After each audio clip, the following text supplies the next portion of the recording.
দিদি গেছে বাজারে, দেখো। বাবা, কেউ কেউ আবার বলবে কি, এইটুকু মেয়েকে দিয়ে দেখো বাজার করাচ্ছে, কত কাজ করাচ্ছে। অনেক ভারী না? এবার এবার কেমন লাগলো? 20 টাকার আলু। কেমন লাগলো বাজার করতে?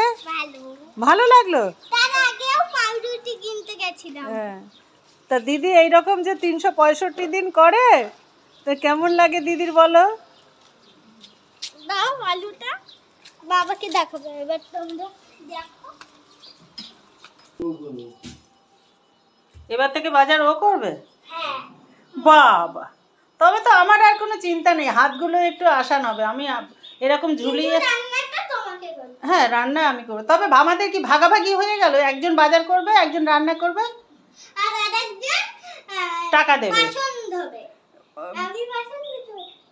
ও আচ্ছা, তা দেখো দিদি কাজ ভাগ করে না নিচ্ছে। না, আমি বাসন ধোবো না, আমি শুধু বাজার করব। তুমি শুধু বাজার করবে, হ্যাঁ। আর আমি কি করব? তুমি